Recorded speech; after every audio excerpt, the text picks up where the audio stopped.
We're still going live. Okay, awesome. This is Tiffany Cano, and I'm back for another Knowing You show. I've been loving talking with our empathic, sensitive, intuitive folks in our community and giving you guys a chance to get to know one another better, learn from one another, be inspired, be healed. Everyone's been a little bit different, on this show, and I love bringing in the diversity. And today I have Elissa Lippett on the phone on the on the computer calling in from Australia. Yeah. So Elisa's been a longtime client and student of mine. She's been in this community for a long time. And I've got to see her grow up, and expand and evolve and grow her business. And it's been a beautiful, wonderful thing. I've loved supporting her in this way. And what she's been doing is working with single ladies as well as ones who are in relationships and developing greater partnership skills. So whether you're single or wanting just to experience greater connection, love, intimacy, keep tuning in, and Elissa will have some great gifts for you. So welcome, Elissa. And I do love that beautiful painting that you painted yourself behind your head. That's awesome. Thank you. Yeah, it's my local beach, Manly Beach. So I'm here in Sydney, and I did have a lot of help with it. Painting is not my thing normally. Well, getting our creative juices out in multiple ways, I think, is important. Yeah. And what I think is so important too, especially now, is surrounding ourselves with things that have us, just feel relaxed. And this is my happy place. Wonderful. Do you walk there a lot or ride your bike? I walk there. It's only less than 10 minutes away, and I'm so lucky we can see whales down there, and we're just coming into summer, and I think it's high 70s. I'm not great with conversions, but we're 3 days into spring and it's almost 80 degrees, and wow. So we should all be at the beach today. All come down and come to my beach. I would love to. We can just, dive right into that painting and, or click our heels 3 times and we'll be down under. Yes, come join me. So tell me a little bit more about how your relationship coaching business has evolved and where are you with it now? Sure. Well, do you want me to give you a little bit of a rundown about me first? Or sure. Just straight into the business. So I was really resigned and really cynical, and I'd literally given up on men and relationships and thought I was incredibly defective and everybody else had that gene, excluding me. And that's where I did some amazing healing work with you, Tiffany. It was extraordinary. And I also came across some amazing stuff. I know many of you may know Alison Armstrong, and I've studied and gained mastery in many of her topics in her series. So I'm able to teach that. So where I'm at right now is that, I work with, as Tiffany was saying, single men and single women, and help them bring that same level of success that they get in other areas of their life to their intimate relationship, or whether that's guiding them to help find their perfect partner or their forever partner, or if people are married, up-leveling their marriage to reignite the spark and the passion and have that connection that was present when they first got together. So for me, adapting it into my life, I've gone from, what looked like an amazing, fabulous life where I was highly successful in my career because, I sucked at relationships. So let's focus on my career and let's focus on my sport. There were two things that I could manage. But it didn't matter how many pairs of shoes or handbags or holidays I went on. It was exhausting to keep up the facade and keep myself that busy because I was actually craving to have that connection, to have somebody, a best friend, a lover, someone to go through life with.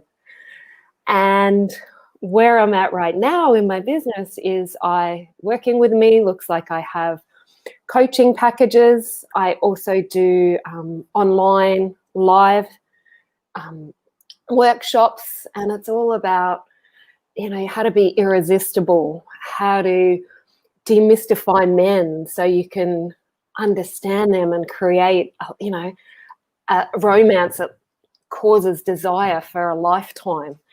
And yeah, I'm just really excited for what's possible, because if I can change, and I was the worst and the most cynical, and if I have now experienced the most incredible relationship, a partnership that's beyond what I could have ever imagined, and I got invited to Hawaii, which for when you're in Australia, that's a long way away.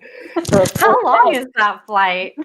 I can't remember if it's 8 hours or 12 hours. So it's kind of like a long way away. I know it's kind of like just across the way for you guys, but for me, a fourth date for 2 weeks in Hawaii, and I held all my boundaries. I said, this is what I'd need. And, and I was offered my own room and offered to have all my expenses paid and no strings attached, but being able to actually voice what I needed and being one of those women that had the confidence to be that. If I can create that, then I know it's possible for anybody. So yeah, I've gone from resigned to cynical to loving men and having extraordinary men in my life. I'm very lucky, and I must say thank you so much for everything that you've contributed towards that. Your courses and your healing work has helped me greatly. So thank you. My pleasure. I've loved working with you and over the years and sloughing off old wounds and helping you grow your business. I feel like a proud mama bird or something. Chipping away at me. Yeah. So I'm not sure what life is like over there, in Sydney, but over here especially in California, like there's been a lot of chaos, a lot of lack of partnership. COVID stuff has still been pretty wonky. Social injustice and riots and protests. And it seems like leadership and partnership has kind of been on the sidelines. So what kind of advice could you give to people looking for partnership in general during times like these? Firstly, this probably sounds a little different to what you're expecting. But firstly, self-care is so important, because in times of extreme stress, I know for myself and the people that I work with, all those wonderful things that make us who we are, that we do, tend to go out the window, and we, what I call, get into survival mode. Survival brain takes over, and the fear and the anxiety. So even if it's like one thing, what is one thing that you could do today to give yourself a bit of self-love and a bit of self-nurturing? Because it's so easy in that heightened state to just put all of that stuff aside. But when we do that, then we have no resilience. And then the beautiful who we are just kind of shuts down and we lose ourselves. So the most important thing is, how can I look after me so I can be my best self right now? because the world needs you. The world needs all of us to stand up. And I'm so sorry for what I see. We get a lot of your news on our news. And yeah, I know you guys have been dealing with a lot. Plus the natural disasters. I mean, Fires.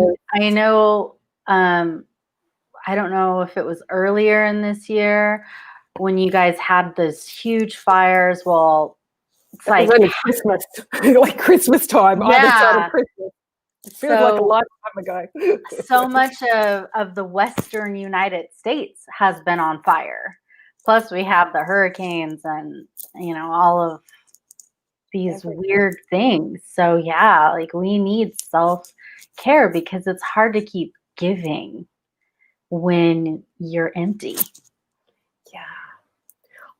I noticed that the other day. I'm going to tell one on myself. Like I'd done a spin class and I had nothing left. And then I was chatting to my people afterwards, the little group, we have a bit of a chat afterwards. And I was just like, and then I just went, oh my God, why was I so nasty to them? Like, oh my God. And I had nothing. I was on, the exercise had taken everything I had. And I was just like, we've got to get this. Can I use a SHIT word? We've got to get this stuff done. And I was just like, oh God, I don't have time to listen to this. And I was like, oh my God. Because I had nothing to draw on, to be generous, to be kind, to listen. It was just like, get this fixed, move on to the next thing. I don't have the energy. Unfortunately, they were really great with me and I apologized and I tidied it up. But it was just like, yeah, that's what happens when we have nothing left. We have no resilience. Well, speaking for myself, I have no resilience, and then I get angry with the people around me and it's like, hurry up, do this. And then that just compounds. And yeah, when we're already on high alert, we have nothing to deal with anything. And that was just me going, come on, we've had this conversation before. It wasn't even an upset. Mm-hmm. So what other types of things can we do to facilitate healthy, loving partnerships? I think what I've learned from all this work is realizing that we are really different. Just because I have a view of something looking a certain way, it doesn't mean somebody else does. Even your partner. Like I believe that men and women are really different. Like that your view might be this and my view might be that. But if you're looking from this view, there's no handle. There's just blue squirrely things with a bit of white. And if I try and tell you there's a handle, because that's the view that I'm seeing, you'd call me mad because there's no handle. And I'm like, but there's a handle. See, there's a handle here. And when we can take a little walk around to the other person's side and go, okay, this is my view. Maybe, what if they've got a good reason for what they're saying? How could I come around and just step into their shoes for a moment? Could you explain to me? I don't understand. Or could you tell me a little bit more about it? Because I don't actually see it like that. And just being curious and appreciating, like especially when we're at home, if you're in a couple and, men and women, we deal with the whole situation so differently. And then we all have our values on top of that, which is so different. So if we could bring curiosity and just come from our hearts and wonder what their good reason is, that's a really great start. But again, we need to do the little bits of nurturing and the self-care so that we've got the reserves to be able to pull on that. Because if you're like me the other day when I didn't have that, so I couldn't do that. I couldn't go to what if there's a good reason. I had nothing. Mm-hmm. Yeah. And how do men and women approach, or the masculine and feminine approach partnership differently? I get that we both have masculine and feminine in us, and there are some general statements that we can make. But in your opinion, what are some of the big differences? And exactly what you just said, we can be anywhere on that spectrum, and wherever you are is the perfect spot because that's exactly where you are. So there's no right or wrong. So please hear that what I'm saying is just general. And when we're more in the producing results mode, which tends to be what was the masculine, when we're more in that, it's more about facts. So in the COVID environment, the men that I've spoken to, most of them, I've yet to meet one that's actually afraid of catching the virus. It might be, it's more they're concerned about not being able to provide, not being able to get an income, or the impact of them getting the virus and then passing it on to, like one man said, I don't care if I get the virus, it doesn't faze me, but I don't want my mum to get it as a result of me getting it. That would really upset me. So it's more the impact. Whereas I notice that we as women, or people more in the open and available, the receptive mode, are more concerned about, we have a bigger fear center in our brain, that our amygdala is bigger. So we're more concerned about the health impacts on us. And it's really apparent. I'm lucky my gyms are still open where I go. We're allowed to go to the gym. And we're all meant to wipe down the equipment. And the women, we have a tendency, and you see me grabbing down, a handful of the alcohol wipes and wiping everything down. Whereas a lot of the men, some of them are better at it than others, but they don't think to wipe it down because the fear of the impact of the catching the virus isn't so great for them. So just appreciating in that moment that we're coming from different views. Mm-hmm. And it's not because they're invalidating your view. It's just, that whole thing. Someone thinks this way and another person thinks that way. And then, I know sometimes when I'm at the store, men are single-focused quite often, and women can be single-focused when we're in producing results mode. And, it's all about getting things done. And when you're in a hurry to get things done, and I've had a man come right up behind me, we've got social distancing of 1.5 meters. So from one fingertip to the, I don't know, it's quite a few yards from one. If I put my arms out from one set of fingers to the other, at least that distance, or a shopping trolley distance between you, that's universal, I think. And this man came right up behind me, and I was like, the fear center in my brain is going, go away, COVID. And I turned around and I said, I'd really appreciate if you would respect my social distancing space. And so he's like, oh, I'm so sorry, so sorry. And he moved back.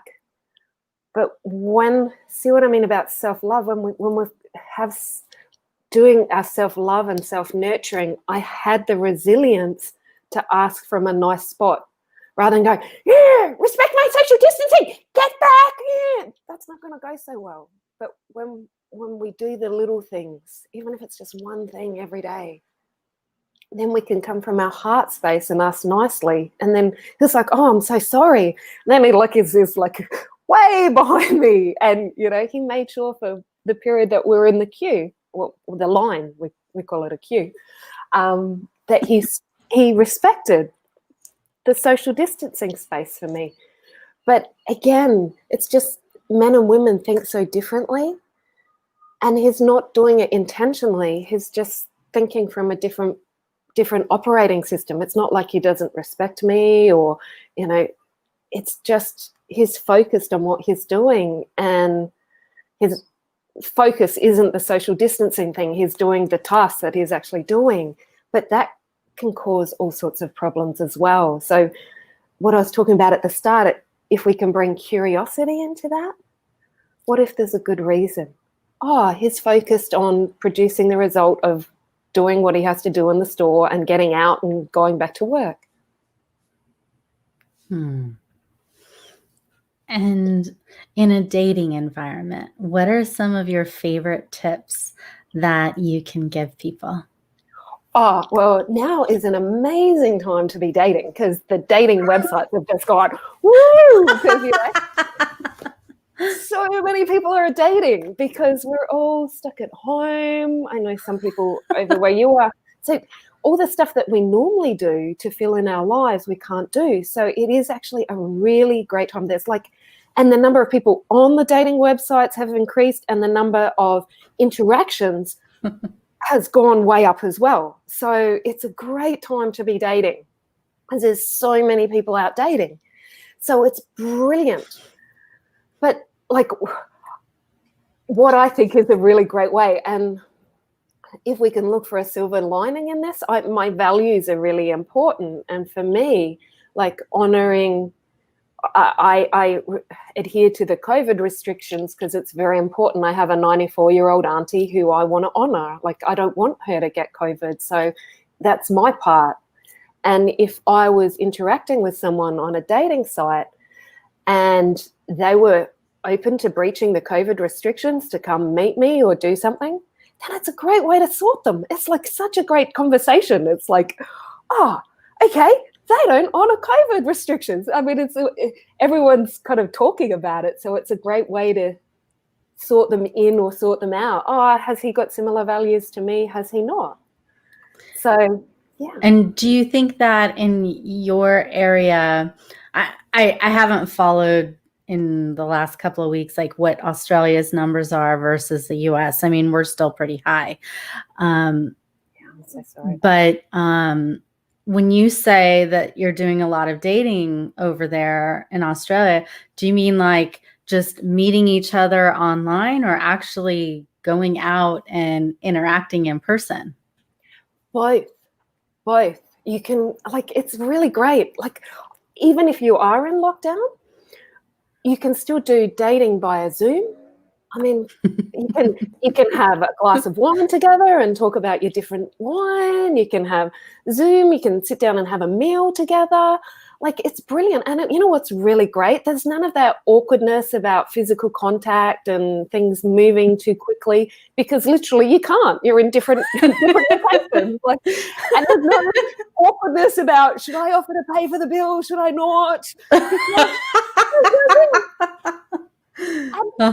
It's kind of taking you back to how dating was, before we have like to try and introduce them and you have to actually deal with that person. A longer courtship before getting physical. Yes, you actually get to know them and their values.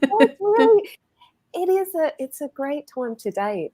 And it's also another way, if you're single, to nurture yourself, because I know I live alone and it can be really isolating and really lonely.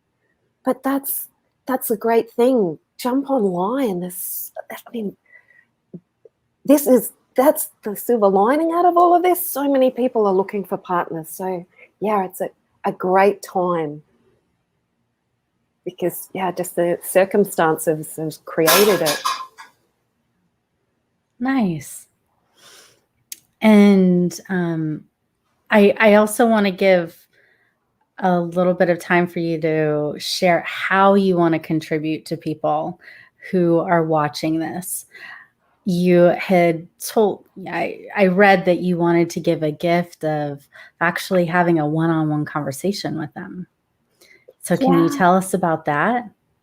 Sure. Well, I coach from like a 5-pillar framework, and it's all about revitalizing and healing your heart, like a bit of stuff that you do. But I must say, Tiffany is excellent at doing that. And then there's also manifesting, how to manifest, how to come from a place of gratitude, how to actually know what it is that you're after, and then illuminate how men and women are so different. And then pillar 4 is how you're being. And pillar 5 is captivate. So I use a framework, and it's proven to, and I can draw on different parts of the framework of what anybody needs to create a unique individual program for you. And I got a testimonial. So, and all those people that think they're too old to date, or I have worked with an 89-year-old lady in Europe on a tiny island in Europe during COVID, and she was quite sad and life wasn't going well at the start of COVID and lockdown. And God love her, right? She's almost 90. So please just get that she's almost 90. And she is now back with her old boyfriend. And just life is fantastic. And they're adhering to their bubbles, and, you know, and she's doing all the self-care and all the nurturing. And she said to me, her testimonial, her name's Erti, and she said, no one ever had such a boost in my life quality as I did by having Elissa's coaching. I only had it for such a short time, but it made all the difference in my life. It was great, really great. I can recommend it wholeheartedly. I really wish anyone to have any experience as joyful as mine. Mm-hmm. And she thought, and she was talking on about how the whole COVID situation, she felt really hopeless, but now she looks like she's about 65, and it's so gorgeous. Love is a time reversing agent. So youthful. It is. So age is not an excuse, and COVID is not an excuse. And yeah.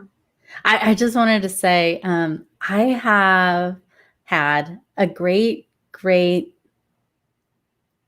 grandma who I remember being at her 99th or 100th birthday party, and she had just gotten remarried. Woo! Yep.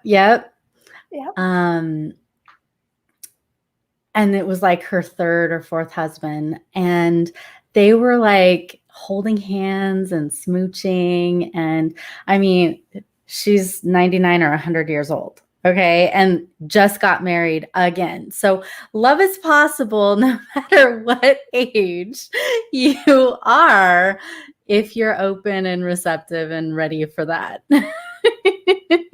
Really. And how much more exciting is life when you're in love? Like, as you said, what did you just say? Something about age. It's the best age, something reducing thing, or so much vitality in life. Yes.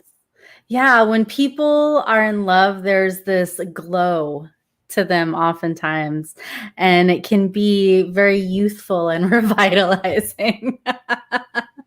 The fountain of youth. But I also find that it can also be the love that is within, and like connecting with God and having union and partnership with the divine. Like that can also be there as a way to receive that fountain of youth love. And correct me if I'm wrong, but for me, I feel like when we connect to the divine and then see that in each other, that's where the real beauty in partnership lies. That is, yes. I think it was you. I had a great quote from you many years ago saying something, the quality of your relationships is all based on the quality of the relationship and the work that you do on yourself. I might have bastardized it a little bit there, but literally it's saying you've got to love yourself, which is what you just said. And then the more you love yourself, then the better quality partner that you're going to attract, and the more resilience that you have to be able to sort in and sort out and go through the process. But I dislike that phrase from whatever movie it was, that you complete me. Then nobody completes us. Yeah, I think that is a recipe for a codependent, disastrous relationship. Yeah, that's so not great. No, we don't want anybody completing us. We want to be whole and perfect and beautiful and just as we are, and then have someone step in to walk next to us. Yes. Very, very beautiful and well said. So, if you guys would like to learn more from Elissa, she is offering a complimentary strategy call, discovery call with you. And here's the link for it. And can they also connect with you on Facebook? Yes, my Embracing Partnership Facebook page is there. That's probably the main way. I do have a couple of groups as well, but Embracing Partnership Facebook page. Yeah. And that's your website, right? embracingpartnership.com. Yes, actually had a bit of trouble with my website, so please excuse it. Hopefully in the next 2 or 3 weeks it will be up and be a shining example. So you can have a little look there, but let's just say it's had a few lurgies. Lurgy, is that an Aussie word? Oh, yeah. You're not familiar with that one? Bugs. It's had a few bugs. Okay. If it's an Australian bug, it might be like a big fat one. Because your critters are a bit scarier than ours. Okay. Yeah. Yeah. We like the big and dead, or even small and deadly. Anything deadly. Yeah. Oh, boy. Well, darling, thank you for being on the show today. And for those who are interested, just go to her Embracing Partnership Facebook group or webpage, or book directly here using this link that you see in the video. And you can connect with Elissa after the show. And may I finish off just by saying we may be a long way away from you guys, but we see a lot of what's going on our news, and my sending you all love, and let's get through this together. We will get through this. It's not bigger than us. That's right. We will. This too is temporary and it will pass. And it's our time to shine. It's really, the opportunity. And let's come from love and partnership and leadership and unity, and we'll get through it faster and easier and better. You said the words right out of right from my heart. So thank you. And thank you for this really great opportunity to connect, Tiffany. It's been an absolute pleasure to be with you and the rest of your people. Thank you so much. Bye for now.